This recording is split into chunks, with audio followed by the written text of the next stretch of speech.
días, queridos hermanos, queridos amigos que nos estáis escuchando desde casa.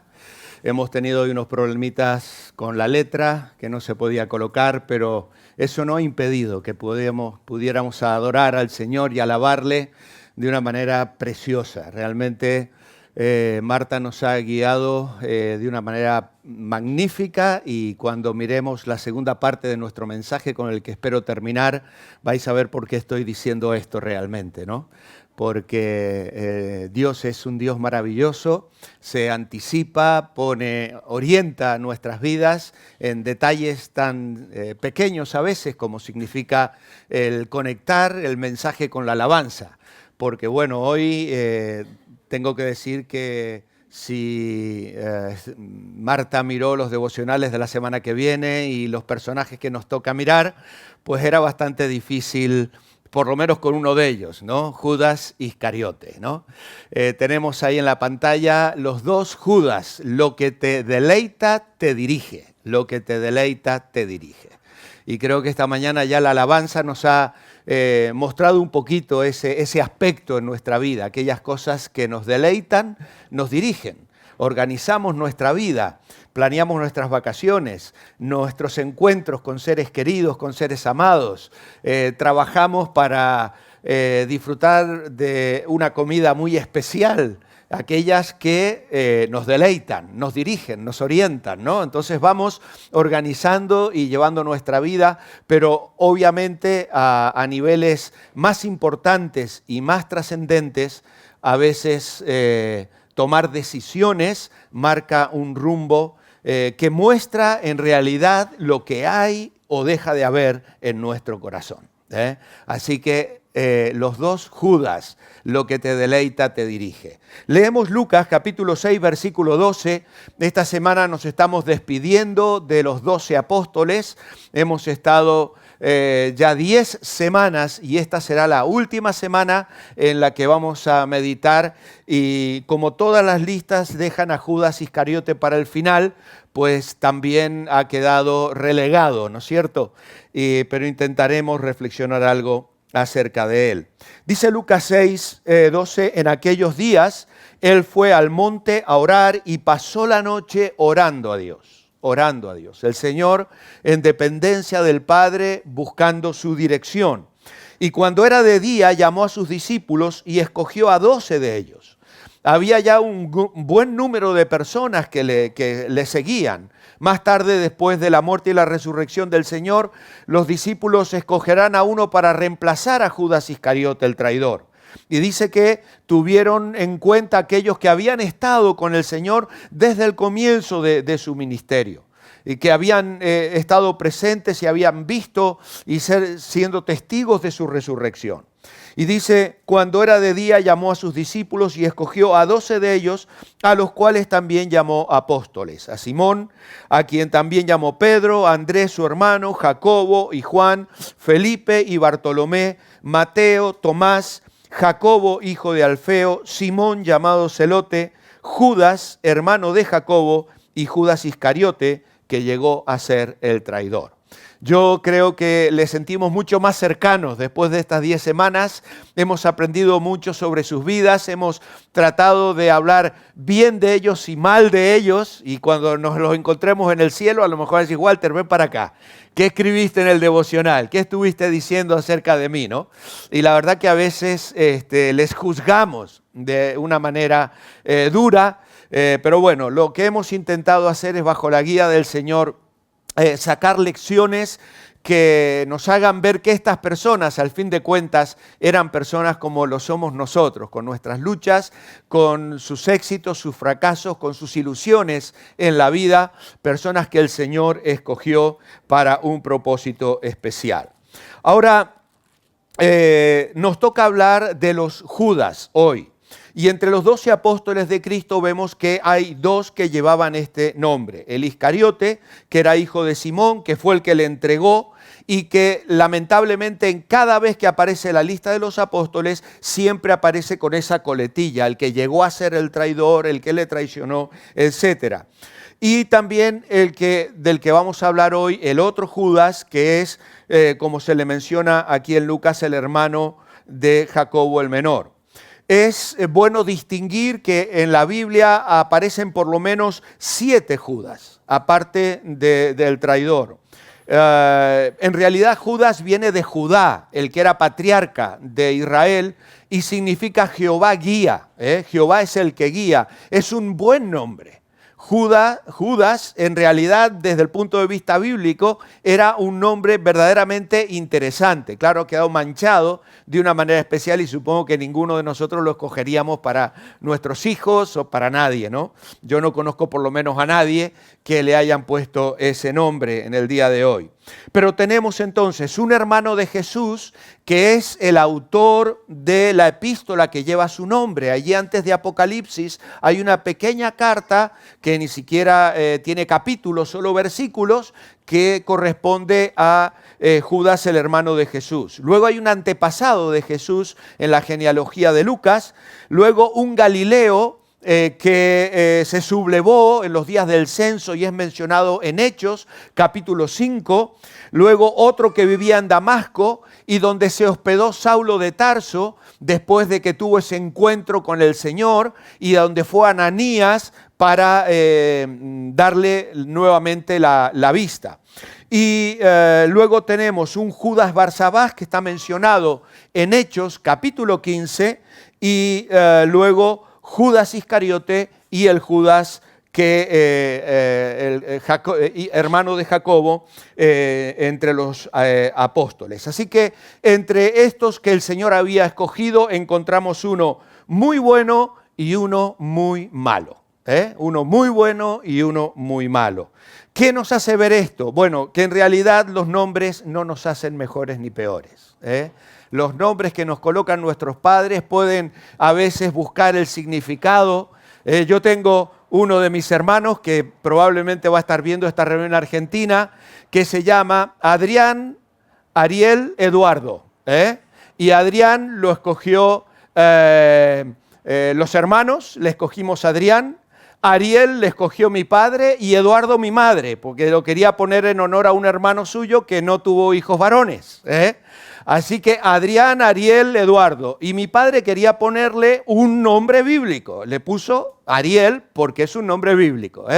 Entonces, pero bueno, esto es una buena intención, es un buen deseo de nuestros corazones, pero en realidad, como podemos ver luego, no nos hacen mejores ni peores, ni más aceptables delante del Señor, ni menos aceptable.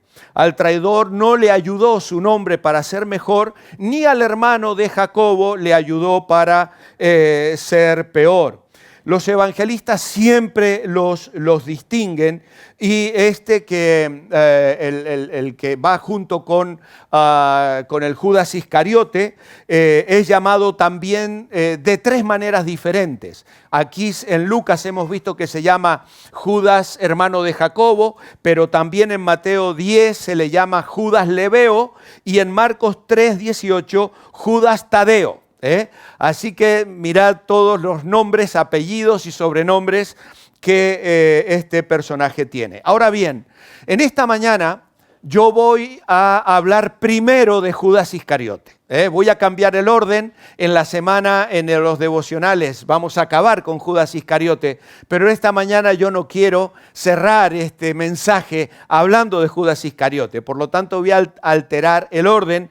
Y primero vamos a hablar de Judas Iscariote, dirigido por la ambición. Y vamos a ir al Evangelio de Juan, capítulo 12, versículos 4 al 6. Podríamos haber tomado algunas otras citas también, la entrega, el beso en el huerto de Getsemaní, luego cuando Judas va y se presenta delante de los sacerdotes diciendo, he pecado entregando sangre inocente, y luego finalmente el final tan trágico y triste que está registrado en la palabra de Dios. Pero quiero destacar estos versículos porque manifiestan un poco lo que había en su corazón. Lo que te deleita te dirige.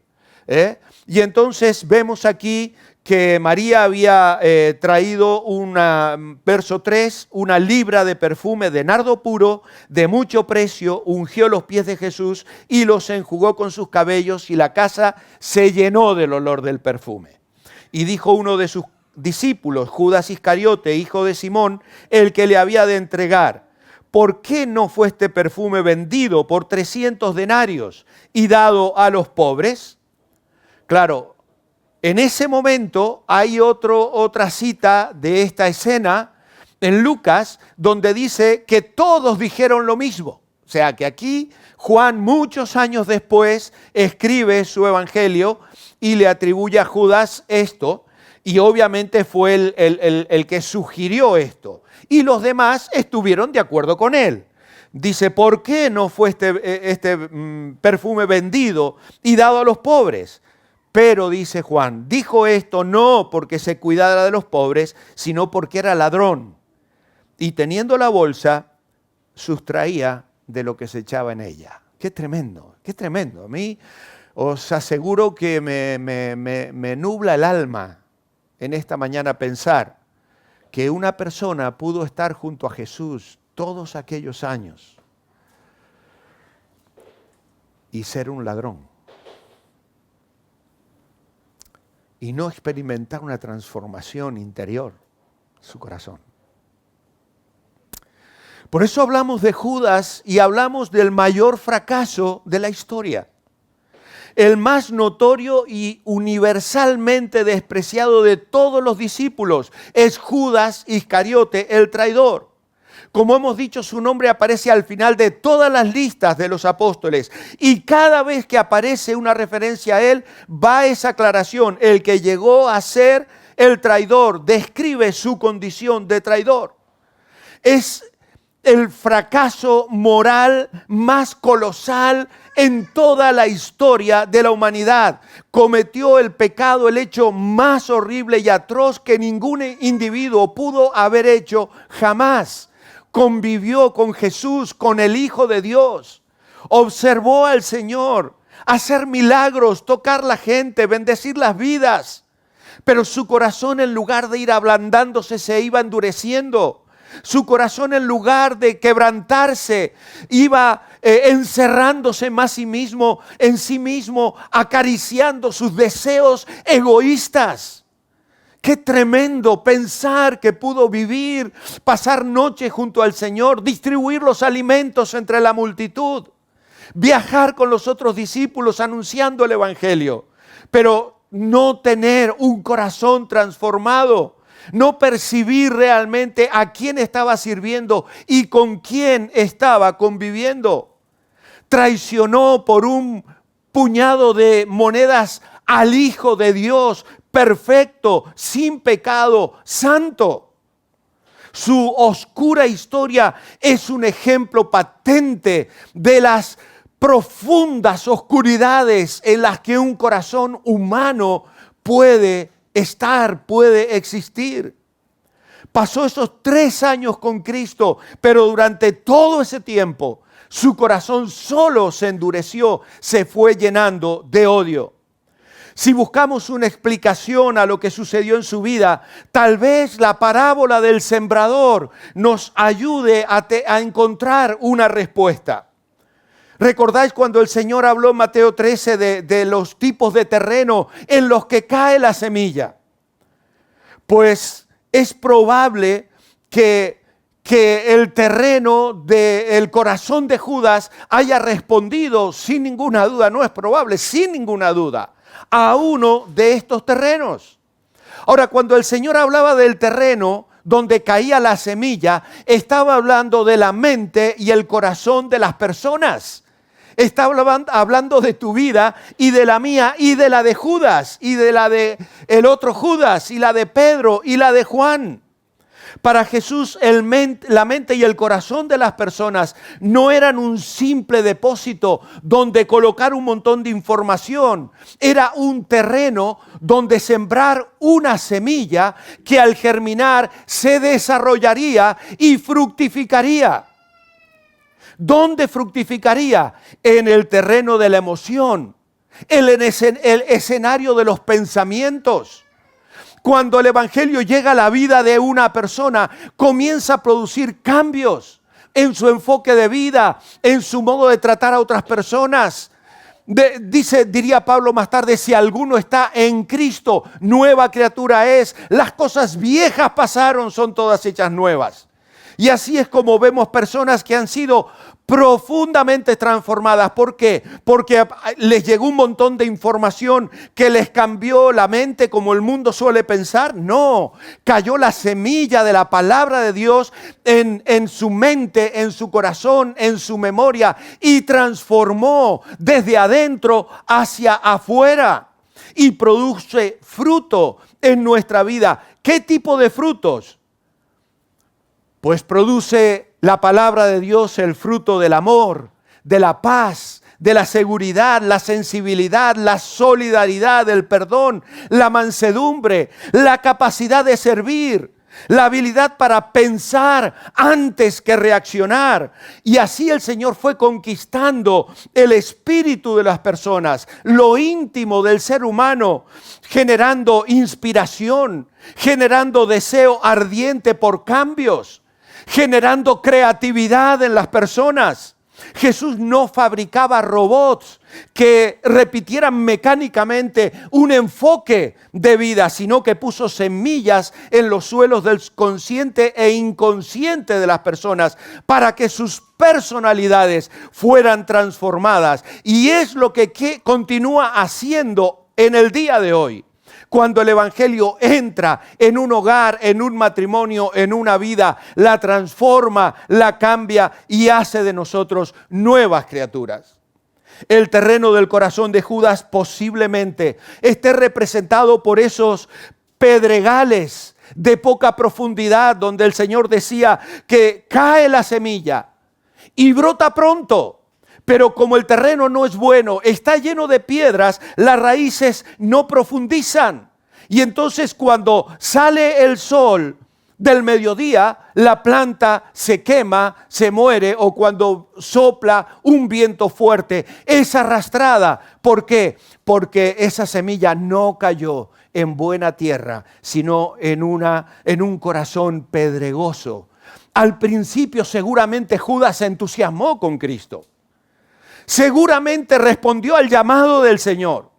Era de aquellos que participaban en esas multitudes que iban tras él y que estaban entusiasmados con su mensaje. Pero a lo largo del tiempo las cosas se fueron complicando.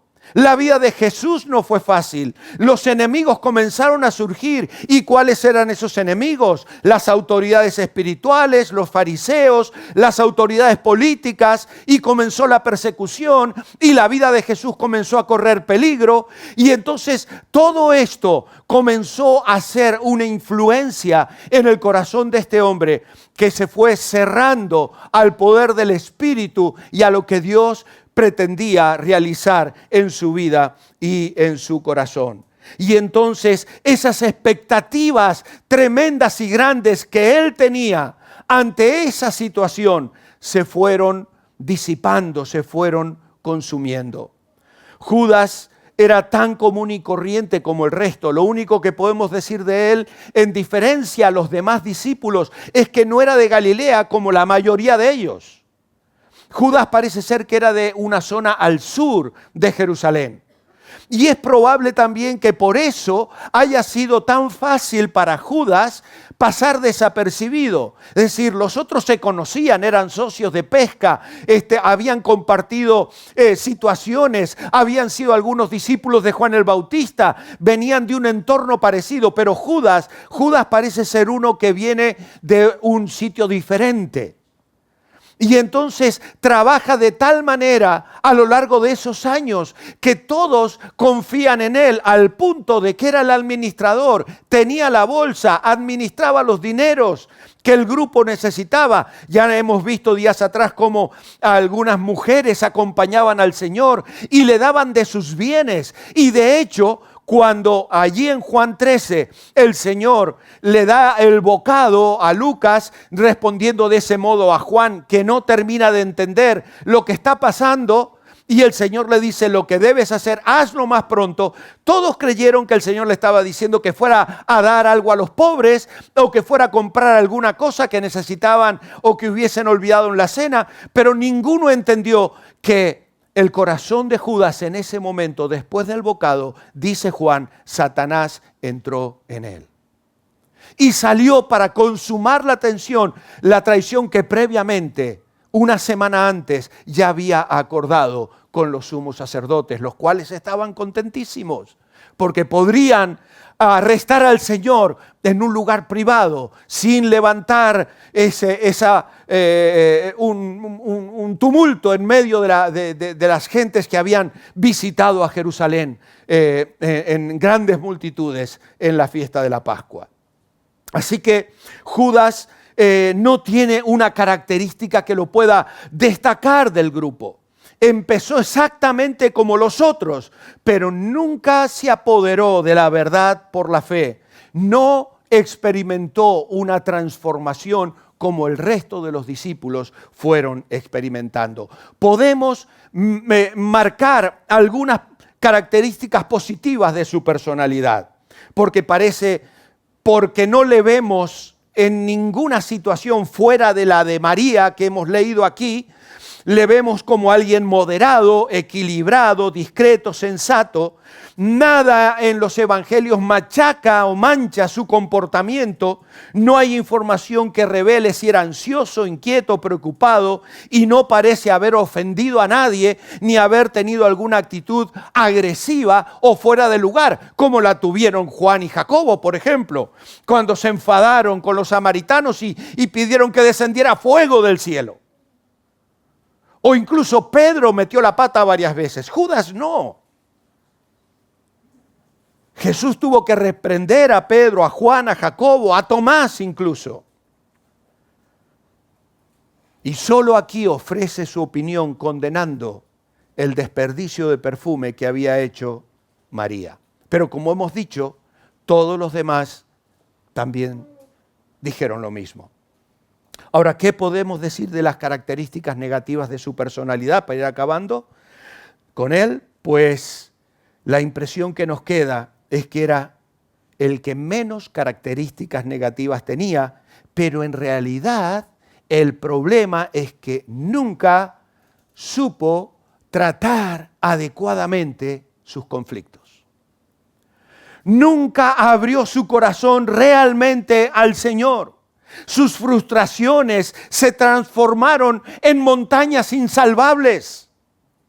No le encontramos preguntando al Señor ni diciéndole acerca de las inquietudes, de los anhelos. Lo que te deleita te dirige. Y si él tenía un anhelo y un deseo de esa libertad, de que el Señor se presentara como Rey de Reyes, como el Mesías, y a lo mejor en su mente pensó que a través de la traición generaría de pronto el que el Señor se defendiera, que es lo que muchas veces pensamos. Tal vez Judas pensó que eso marcaría un antes y un después y supondría que el Señor realmente se presentaría con poder.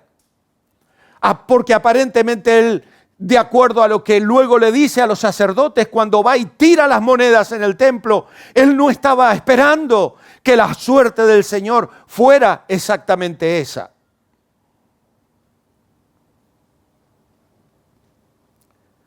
Pero él no supo ni dejó penetrar a nadie en su propio mundo interior.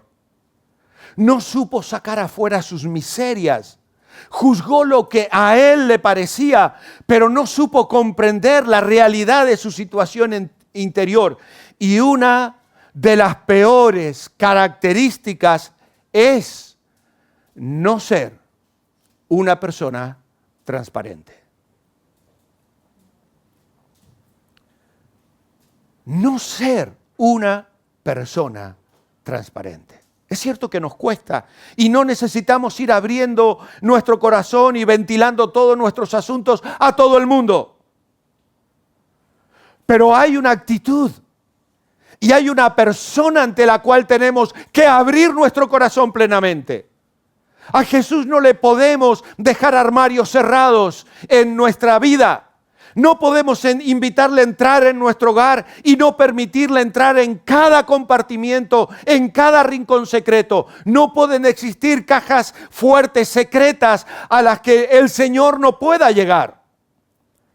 Y esto parece ser lo que ha sucedido en el corazón de este hombre. Antes de traicionar a Jesús, se traicionó a sí mismo. Traicionó su sabiduría, traicionó su amor por la vida, su capacidad de aprender, su encanto por la existencia. El mayor traidor de la historia fue el mayor verdugo de sí mismo. Tenía todo para brillar, pero se encerró en la cárcel de su conflicto. Y posiblemente, según algunos, era el más culto de todos los discípulos, el mejor preparado. Y entonces decimos, ¿por qué traicionó a Jesús? ¿Por qué no superó el sentimiento de culpa luego producido por la traición? ¿Por qué Judas siguió un camino tan distinto al de Pedro? Que al fin de cuentas, Pedro también traicionó al Señor. Le acababa de prometer, Señor, mi vida pondré por ti. Y unos minutos después, niega, blasfema y dice, yo no conozco a ese hombre. Le traiciona también, le abandona. Pero ¿qué pasa con Pedro? ¿Qué pasó con Judas? Que no siguió ese camino que Pedro siguió. Pues que mientras los otros crecían en su fe como hijos de Dios, él se transformaba más y más en un hijo del infierno. Judas, sin duda alguna, admiró a Jesús, pero no llegó a amarlo. No llegó a amarlo. Se identificó con Jesús al seguirlo, pero no lo comprendió. Judas traiciona al Hijo del Hombre, pero no traiciona al Hijo de Dios porque nunca creyó en Jesús como el Hijo de Dios. No lo vio, sus ojos espirituales no reconocieron la presencia de Dios hecho hombre. No lo vio, si no, no lo hubiese traicionado. Pero cerró su corazón, cerró sus ojos espirituales. Y esto nos deja por lo menos dos lecciones. Que es posible estar cerca de Cristo y aún así estar endurecido por el pecado. Esto queda reflejado cuando expuso lo que había en su corazón ante el acto de adoración de María. Aquella mujer que ha percibido lo que iba a acontecer con el Señor.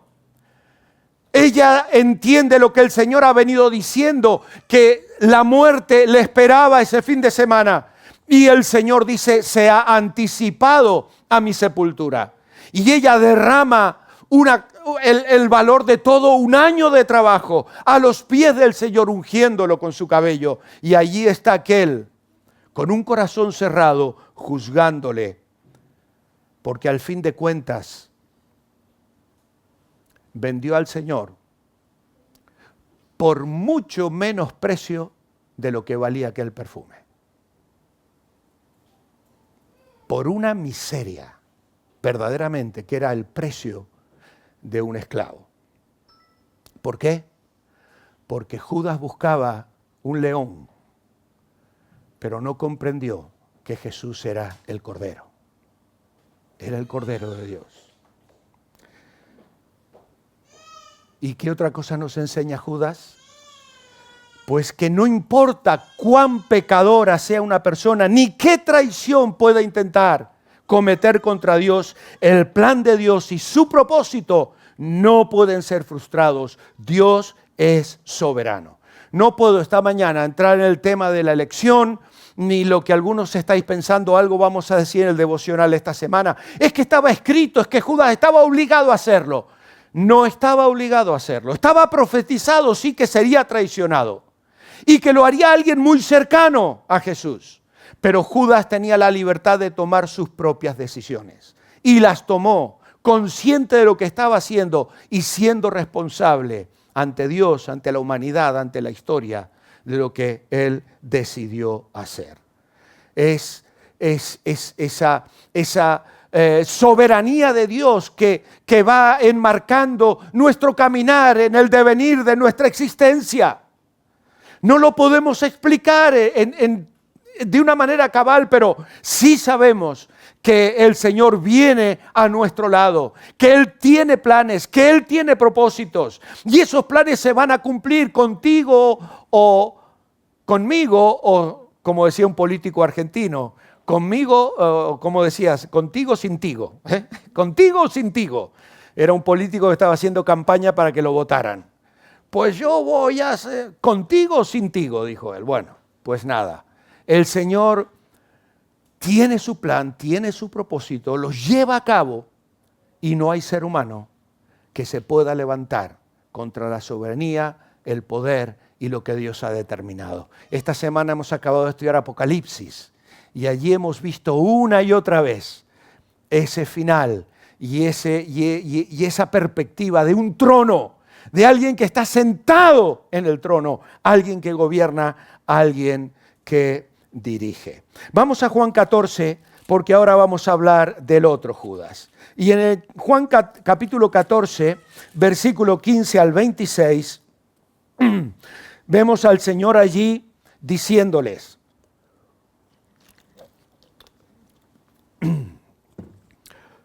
si me amáis, guardad mis mandamientos, y yo rogaré al Padre y os dará otro consolador para que esté con vosotros para siempre. El Espíritu de verdad, al cual el mundo no puede recibir porque no le ve ni le conoce. Pero vosotros le conocéis porque mora con vosotros y estará con nosotros. No os dejaré huérfanos, dijo el Señor, vendré a vosotros. Todavía un poco, y el mundo no me verá más. Pero vosotros me veréis, porque yo vivo, vosotros también viviréis. En aquel día vosotros conoceréis que yo estoy en el Padre, y vosotros en mí, y yo en vosotros. El que tiene mis mandamientos y los guarda, ese es el que me ama, y el que me ama será amado por mi Padre, y yo le amaré y me manifestaré a él. Esto es maravilloso, hermanos. Lo que el Señor les estaba diciendo aquí es una buena noticia. Les estaba diciendo algo extraordinario, y le dice Judas, no el Iscariote: Señor, ¿cómo es que te manifestarás a nosotros y no al mundo? Respondiendo Jesús le dijo: el que me ama, mi palabra guardará, y mi Padre le amará, y vendremos a él, y haremos morada con él. Bueno, amados hermanos, es muy interesante hacer un repaso a las intervenciones de los discípulos en el aposento alto aquella noche. Yo ya no tengo tiempo de hacerlo, pero primero es Pedro, que no le deja al Señor, y dice: Señor, no me lavarás los pies jamás, ¿no? Y luego el Señor le dice: mira, si no te lavo no tendrás parte conmigo. Señor, no solo los pies, también el cuerpo, la cabeza, ¿no? Y el Señor le dice: mira, Pedro, el que está lavado no necesita sino lavarse los pies. Y luego seguimos allí, capítulo 14, y está la pregunta de Tomás, y ya hemos reflexionado sobre eso. Señor, no sabemos dónde vas, ¿cómo podemos saber el camino? Y un poquito más abajo, Felipe: Señor, muéstranos al Padre y nos basta, ¿no? Y luego Judas aquí diciendo: Señor, ¿cómo es que qué ha pasado, Señor? ¿Por qué has cambiado de planes? ¿Cómo es que te vas a manifestar a nosotros, estos 12 que estamos aquí metidos en este aposento alto contigo? ¿Y el mundo qué? Es que queda patente en este último momento de los discípulos con el Señor que necesitaban otro maestro. Y no porque el Señor hubiese fracasado, sino porque el Señor les estaba diciendo precisamente: os conviene que yo me vaya, porque un maestro dentro vuestro será mejor que un maestro al lado vuestro. Y entonces cuando yo me vaya, no solo me voy a ir yo, sino que va a venir otro, y ese otro que va a venir y va a morar dentro de vosotros, va a ser la representación del Padre y del Hijo. Vamos a estar en una manera trinitariamente habitando en vuestros corazones a través del Espíritu Santo. Amados hermanos, es algo verdaderamente extraordinario. Ahora, ¿por qué pregunta Judas esto? Porque lo que te deleita te dirige. Él tenía una perspectiva, sin duda alguna. Los discípulos la tenían también. Ellos estaban esperando todavía que el Señor mostrara su gloria, que fuera reconocido. Acababan de aclamarle al entrar en Jerusalén. Habían echado los mantos y la gente había dicho: gloria, hosana al que viene en el nombre del Señor. Y ellos estaban con esa expectativa. todavía en sus corazones. Y de pronto el Señor les dice, mirad, ahora va a suceder algo extraordinario. Pero no os voy a dejar huérfanos, no vais a quedar solos. Como todos los demás, Judas amaba a su Señor. Tenía el poder de la salvación en su vida, tenía esperanza y él quería que el mundo conociera lo que él había conocido también. ¿Por qué Jesús no se iba a dar a conocer a todos? Y como digo, la respuesta del Señor es una respuesta maravillosa. Judas hace una pregunta, pero no regaña al Señor como Pedro. Su pregunta está llena de suavidad, de mansedumbre. No muestra ninguna forma de orgullo. No podía creer que el Señor se fuera a manifestar a ese pequeño grupo y no al mundo entero. Y eso nos muestra un poquito algo de la personalidad de él. Y entonces el Señor responde a Judas. Le responde y amplía la idea que ha expresado en los versículos 16 al 21. Y entonces deja bien claro que la manifestación que va a llevar a cabo es en el orden espiritual, en el orden interior. Es decir, algo que ocurre en el corazón de los que creen. Más tarde Pablo dirá que la palabra de la cruz es locura para el mundo. El mundo nos mira aquí un domingo a la mañana y muchos allá afuera están viendo entrar a unos maniáticos que llegan a la iglesia de Revive y que atraviesan ahí frente a la cafetería que tenemos allí, nos miran y ¿qué pensarán de nosotros? El mundo no entiende. El mundo cree que vivimos encorsetados, que vivimos sometidos a un montón de normas y de leyes que nos privan de la libertad y la bendición de vivir la vida. Pero no se dan cuenta lo que Jesús les está diciendo aquí. Y es que cuando uno conoce a Cristo, cuando uno expresa su fe en Cristo, se produce un nacimiento espiritual. La vida de Dios viene a nuestro corazón. El Espíritu Santo entra en nuestra mente. Nuestros ojos se abren. La ceguera es quitada. La gloria de Dios resplandece en nuestros corazones. Y una nueva manera de vivir. No sin problemas, no sin luchas, no sin tentaciones, no sin batallas, que las tenemos que librar día a día. Pero la presencia del Señor, el gozo de la comunión con Él, el disfrute de la adoración, la alabanza, las promesas del Señor manifestándose día tras día en nuestras vidas. Y entonces el Señor les dice, el verso 23, respondió Jesús, el que me ama mi palabra guardará y mi Padre le amará y vendremos a Él y haremos morada con Él. Y entonces el Señor explica con mayor claridad las condiciones para disfrutar la promesa del Espíritu Santo, amarle y guardar sus mandamientos. El amor es la raíz de la que brota el fruto de la obediencia.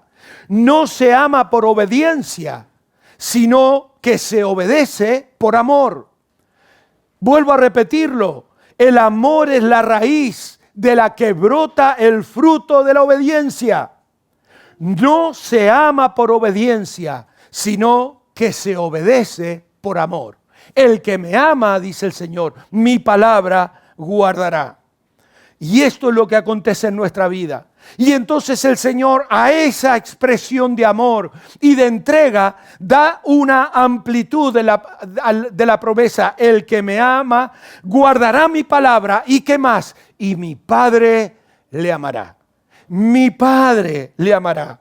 Esto ya se lo había dicho antes, pero ahora añade algo más. Iremos a Él y haremos morada con Él. Morada con Él. Amado hermano, hermana, el Padre, el Hijo y el Espíritu Santo viven en tu corazón y en el mío, conforme a la promesa del Señor.